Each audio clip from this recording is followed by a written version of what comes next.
Hey Howard, how you doing? Well, Al, I could say I'm doing fine. Hi, Al, but I'm getting tired of that shit. So you again? Well, folks, we're It's a back. it's a pleasure. It's a fun. Yes, yes, we're back to show you the final video. Now, again, remember, folks, we're going to be doing diorama videos Yes. of putting these on little. Yeah, the plan is all these will be on a diorama, and then we'll shoot each one. Right, We'll start that probably in a couple of weeks. right. Actually, no, I'm sorry. We'll probably start the dioramas sooner than that. Yeah. I got all the stuff for it. But anyway, I wanted to revisit the Island Creek Coal Company, which is available. If you want one built for you, you can contact me. Contact us at alpug1@verizon.net, and I'll have the link for that below. This is available in O scale, S scale, or HO scale. And this is the one we did a video of, Howard, of you stressing the wood. Yes. Well, Yes. since I found that if you're going to simulate peeling paint, the best thing to do is to peel the paint. Right. I used to use rubber cement and put it and peel it off. And so there's several techniques, actually. Can you hear me right? Yeah. Okay, Yeah. 'cause, you're kind of far away. We get a little closer.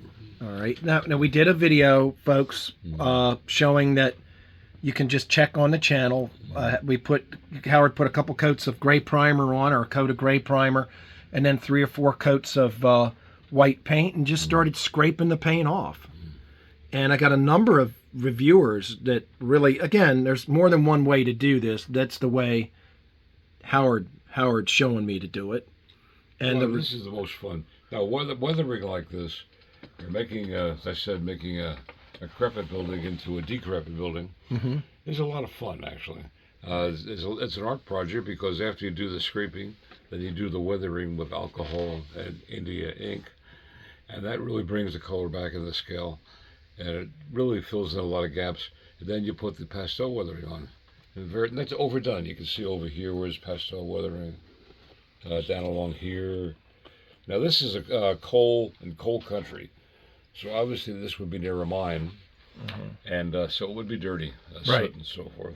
right, it would not be a clean, squeaky Oh no, clean no. building by any means. And you can see that Now I there's left the Perina Mills sign unweathered because I want the contrast, right. so that stands out. Let me pan away here. And we also talked about in the video, you used a number 11 blade that scraped. Well, yeah, number 11, or you can use a chisel blade, just different Right. action from the way you hold your hand. But the chisel blade, we were talking about, see the deep cuts, how you could point it out like a termite, deep cut in the wood. You use the chisel blade Use to the make chisel blade, yeah. to make the deep cut. Let me Well, show you. everybody does that, Al. It's Right. Just stick the chisel blade in here under the overlapping section of the clapboard and Right. just pry it up. And pry it up, and then you can backfill that with a little Yeah. bit of pastel. Oh, yeah. These are the signs that we glue on, and then I take my fingernail and just go down the sign and That get all works. the Or the end of a pair of tweezers or anything sharp, even. anything sharp, as long as you don't rip the Not sign. sharp, but anything has like a dull point. Yeah, and then you can put the alcohol ink over it. And Howard stopped me from going overboard with signs, which is my weakness, so the back is nice and clean. Well, again, the key is,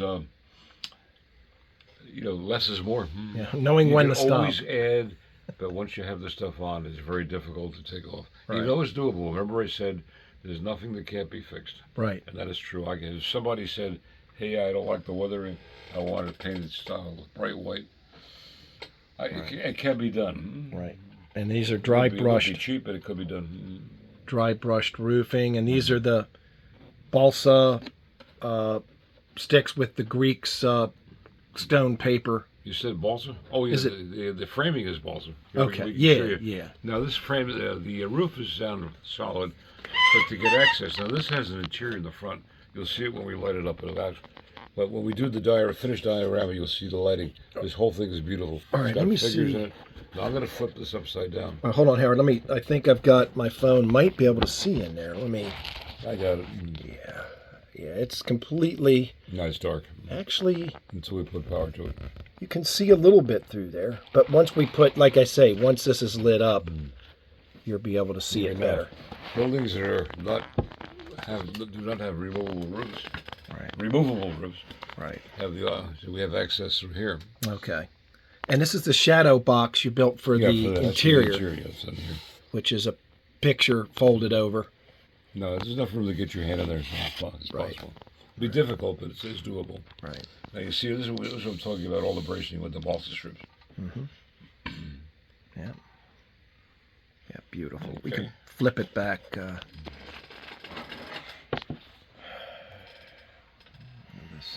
Show you an aerial view. I like a heavily weathered structure. That's me. That's my taste.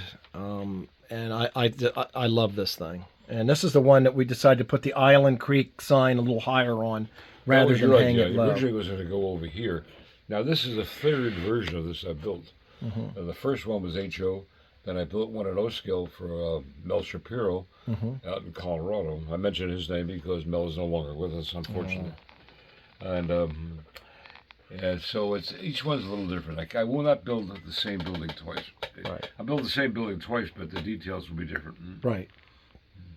Well, folks, like I say, if you want one of these custom built for you, and this one happens to be O-scale, high rail, or O-scale, either or. Yeah. Or HO or S scale, please contact me at alpug1@verizon.net. Now, if you look at the Barcroft, when Barcroft was here, they did a video of me building the first one, which was HO. And that's pretty. You'll see that in progress.